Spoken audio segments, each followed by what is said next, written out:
Olá pessoal, tudo bem?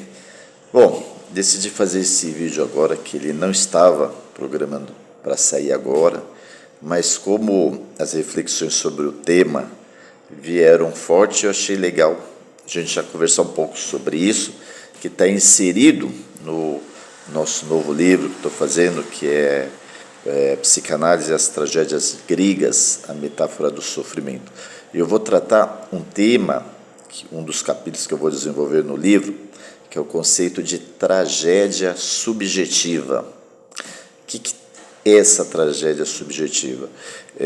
Da mesma forma que eu trabalhei ali as tragédias gregas, os temas que fazem parte ali da tragédia grega, que é a questão do sofrimento, as desgraças familiares, a questão do destino, que são temas muito comuns nas tragédias. Todas as tragédias você vai ver essa questão do destino, que na mitologia grega o destino ele é formado pelas moiras, né? Que as moiras elas tecem o fio da existência, então elas são divindades responsáveis pelo destino.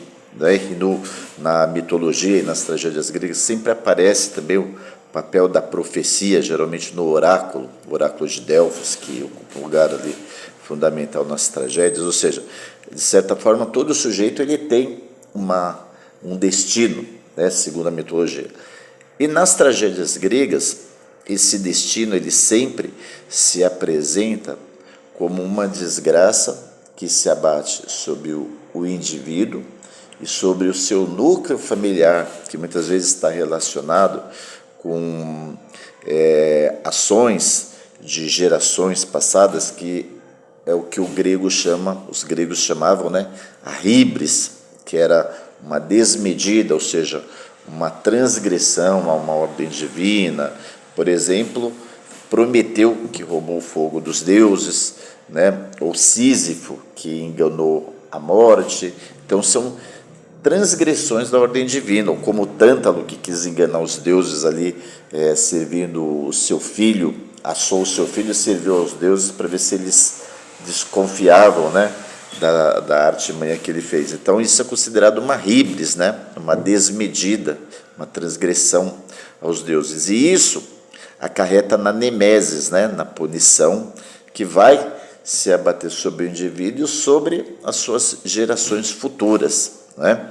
E casos em que existe morte na família, o filho matar o pai, parricídio, como ocorre no Édipo, ou Electra e Orestes, que mataram a sua mãe, Clitemnestra, que, por sua vez, tinha assassinado o seu marido, que era o rei Agamenon.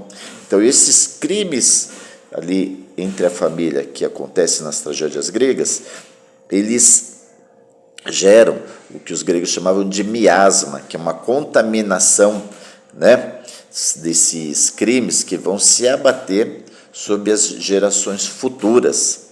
Então, assim, o sujeito que cometeu esse crime de sangue familiar, ele vai ser perseguido pelas eríneas, que são as divindades responsáveis pela, entre aspas, vingança, né, ou pela justiça, né, que o sujeito pague por aquilo, né.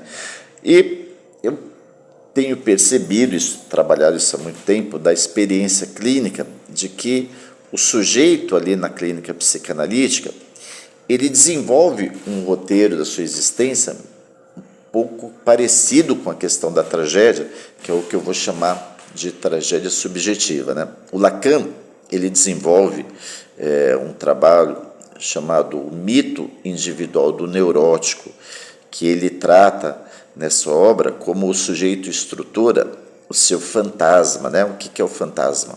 O fantasma é um correlato do conceito freudiano de fantasia, que é a forma como o sujeito cria uma história, um enredo, para justificar o seu sofrimento e o seu fracasso.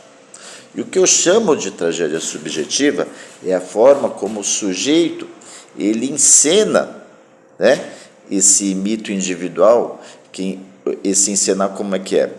O mito é como o sujeito acredita na causa dos seus sofrimentos. Ah, eu sou fracassado por causa de determinadas coisas, minhas relações amorosas não são bem-sucedidas por causa de determinados aspectos, ou seja, aquela crença que o sujeito tem a respeito dos seus fracassos e do seu sofrimento. E a tragédia subjetiva é a forma como ele repete, como ele coloca em ato essas situações que o fazem sofrer, né? Então, aí a gente pega umas analogias com as tragédias gregas. A primeira questão é do destino, ou seja, na tragédia subjetiva, o sujeito ele cria um destino que é o núcleo de repetições em que ele se coloca nas situações de fracasso, né? Sem perceber, ele repete aquelas determinadas situações de fracasso que ele acredita, eu nunca vou ser bem-sucedido financeiramente, porque eu sou pobre, venho de família pobre. Então, essa é a crença que o sujeito tem e que ele repete isso, criando um destino, que nem você vê as pessoas que têm ali um histórico de relações amorosas fracassadas, né? Determinadas mulheres que elas justificam falando, poxa, eu tenho dedo podre para homem, eu tenho dedo podre. Então isso é uma crença que faz parte do mito individual, né, do sujeito. E essa escolha que ela faz sempre de parceiros que a rejeitam, essa encenação é a tragédia subjetiva. Então, na análise, nós sempre vamos encontrar um sujeito que ele vai atuar, vai trazer essa questão das suas tragédias subjetivas, que é a forma como ele vai encenar esse seu destino. E também um outro tema que entra, que nas tragédias sempre tem essa questão dos conflitos familiares, que eu já falei em outros vídeos, da família dos Labidácidas, do Édipo, ou da família dos Átridas, né, que se referem ali a diversas mortes familiares e maldições que ocorrem ali por gerações, e que todos nós somos atravessados pela nossa estrutura familiar, porque o Freud mostrou bem isso, que o sujeito ele estrutura a sua identidade a partir das identificações familiares com seus pais, né? E que nessa família, antes do sujeito vir ao mundo, quando a mãe está grávida ali, a escolha do nome, a escolha de profissão, ou seja, o sujeito antes de nascer, ele é falado, desejado pelos pais, ele ocupa um lugar simbólico nessa estrutura familiar. Então, eu tenho 2 exemplos clínicos, que assim, vou falar de uma paciente que, embora eu não dê ali detalhes sobre a identidade dela, mas eu tenho que falar o nome porque o nome ali importa, né? Que é uma paciente que ela se chamava Serena e que ela tinha toda uma história ali de descontrole emocional, nervosismo, agressividade, que ela repetia com muita frequência que ela não conseguia cuidar dos filhos e nem do marido, que ela fracassava nessa função de cuidar do outro e cuidar de si mesmo.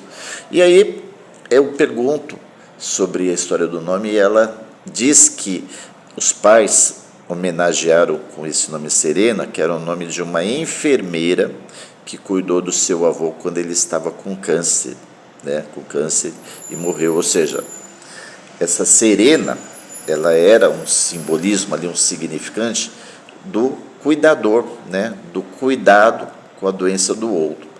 E justamente o que essa Serena paciente, que ela traz ali na sua dinâmica, é a impossibilidade de ocupar esse lugar de cuidador, né, como ela refere, cuidar dos filhos, cuidar do marido, cuidar de si mesmo.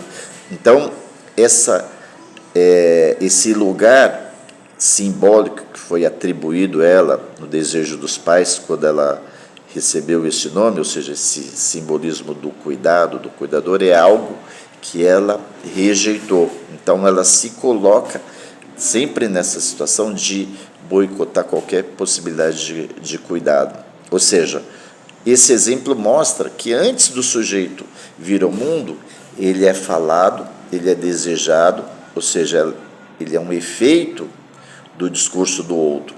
conceito lacaniano do grande outro, que é essa estrutura simbólica que atravessa o sujeito e determina, de certa forma, o seu destino. Né?